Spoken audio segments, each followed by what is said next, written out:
আন্তর্জাতিক যুব দিবস উপলক্ষে খুলনা মহানগরী যুব জামাত একটি বর্ণাঢ্য র্যালি ও সমাবেশের আয়োজন করেছে। খুলনা মহানগরীর হাদিস পার্কে সমাবেশ অনুষ্ঠিত হচ্ছে। এই মুহূর্তে আমাদের সিনিয়র সাংবাদিক সেখানে রয়েছেন। আমরা সরাসরি ফজলুর রহমান সাহেব, আপনি আমাদেরকে শুনতে পাচ্ছেন কিনা? জি, সার্বিক পরিস্থিতি একটু আমাদেরকে যদি জানাতেন।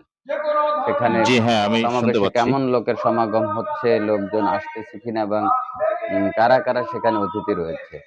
হ্যাঁ, খায়রুল ভাই, আমি এই মুহূর্তে আছি খুলনার শহীদ হাদিস পার্কে, যেখানে যুব জামাতের খুলনা মহানগরীর সম্মেলন চলছে। মূলত আন্তর্জাতিক যুব দিবস উপলক্ষে বাংলাদেশ জামাত ইসলামী খুলনা মহানগরীর যুব বিভাগ আজকের এই সম্মেলন এবং বর্ণাঢ্য র্যালির আয়োজন করেছে। তো আমি এই মুহূর্তে ঠিক হাদিস পার্কের সেই সম্মেলন স্থলে আছি, স্টেজের ঠিক ডান দিকে অবস্থান করছি। তো ইতিমধ্যে সম্মেলন চলছে।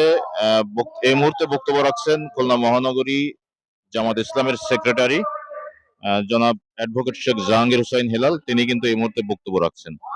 আর ইতিমধ্যে যতটুকু জেনেছি যে এখানে আজকে এই সম্মেলনে প্রধান অতিথি হিসাবে উপস্থিত থাকবেন বাংলাদেশ জামাতে ইসলামীর সহকারী সেক্রেটারি জেনারেল জনাব অ্যাডভোকেট এহসানুল মাহবুব জোবায়ের, যিনি বাংলাদেশ জামাত ইসলামীর কেন্দ্রীয় যুব বিভাগীয় সভাপতি হিসেবে দায়িত্ব পালন করছেন।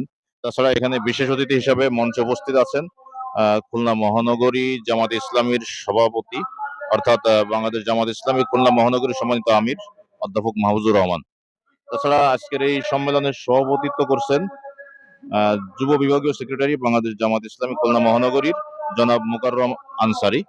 তো এই মুহূর্তে কিন্তু সম্মেলনে লোকারণ্য হয়ে গেছে। হাদিস পার্কে কিন্তু এখানে লোক কানায় কানায় পূর্ণ হয়ে গেছে এবং জাঁকজমকপূর্ণ ভাবেই কিন্তু সম্মেলন চলছে।